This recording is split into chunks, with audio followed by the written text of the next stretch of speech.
My name's Mark Shears, and I've got a Morgan Plus 4 flat rad that I've had several years and rebuilt from the ground up.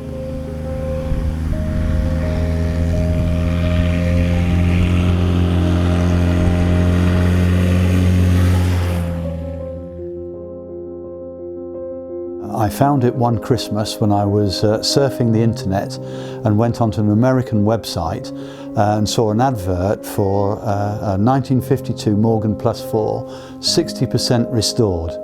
I have to say I'm still trying to find the bit that has been 60% restored, but I'd always wanted a flat rad, and so I answered the advert only to find in fact that the car or the vendor wasn't in America, he was actually in Thailand.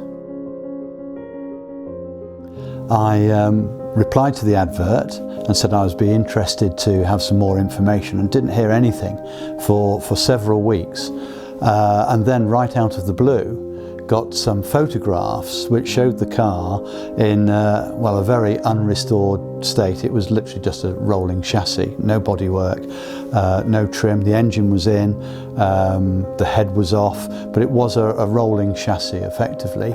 But I couldn't tell where the car was, and I tried to look and see if it was in America, because at that time I didn't know that the vendor was in Thailand. But in fact it turned out to be a lot closer to home. It was actually in Essex all the time. When I saw the photographs, I looked at the car, but more interestingly were the boxes of bits littered around it, because I was looking to make sure that it got its major original components, including the Moss gearbox, etc. But I also noticed hanging up on the garage wall in the background a number plate, and I recognised the fact that it was a Worcester registration. KUY is a Worcester registration, and the rest of it was 475, and I just seem to remember in the back of my mind that the KUY registrations and that one were registrations that the Morgan factory used on their works or test cars. And so it was. I looked it up and found out that in fact it was the lead car of 3 cars built in 1952 to compete in the 1952 competition year, together with a 4th car which was to be reserved for the Morgan factory, and that car in fact went on to be the Le Mans car. But the other 3 had a great competition career throughout the 1950s, and I was absolutely amazed to find that here it was, languishing in a garage in Essex. KUY 475 was to be for the Rees cousins. They owned Blake's of Liverpool and were very, very keen and active rally drivers and race drivers as well.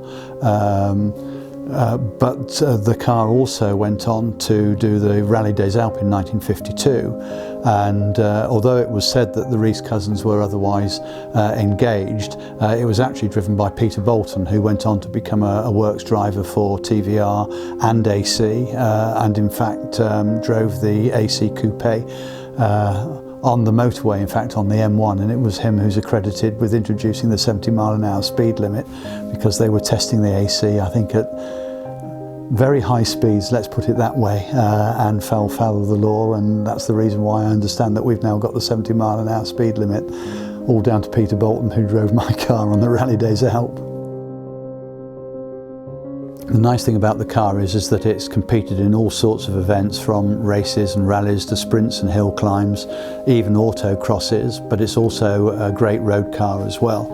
And I've taken it to France on a couple of occasions where it's just been absolutely marvellous, but we're very lucky around here as well that we've got some great roads, particularly around the Cotswolds, and here where I live in South Warwickshire we've got one of the oldest motorsporting venues of anywhere, which is Sunrising Hill just up the road.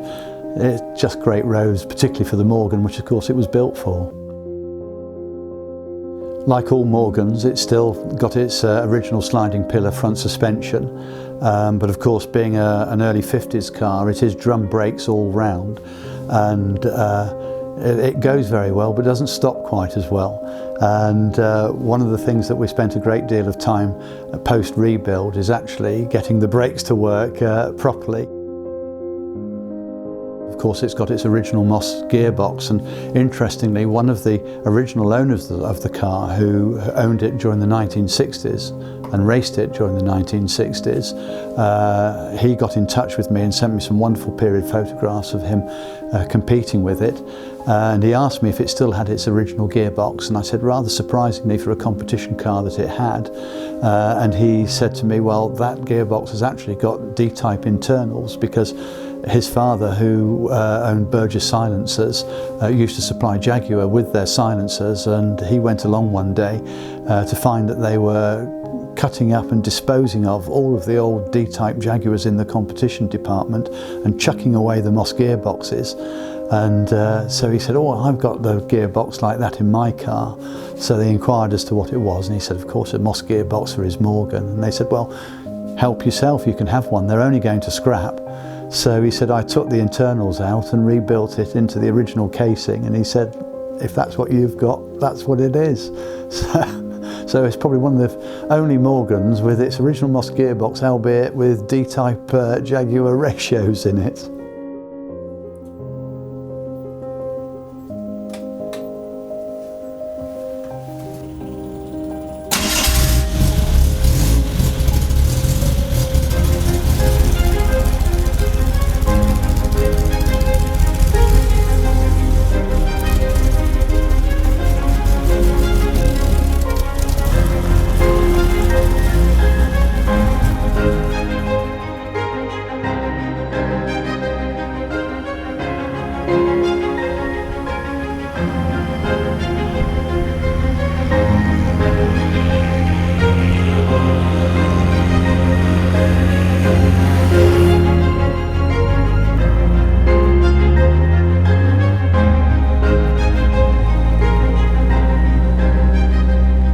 But of course they've always handled, all Morgans handle extremely well with that original sliding pillar front suspension. Ideal on smooth surfaces, less ideal on rougher surfaces, and certainly back in the day the roads even in this country, let alone on the Rallye Des Alpes, wouldn't have been anywhere near as good as they are today, but they do handle and hold the road extremely well.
With its wonderful period competition history and much of it international competition history, it means that it's eligible for just about everything.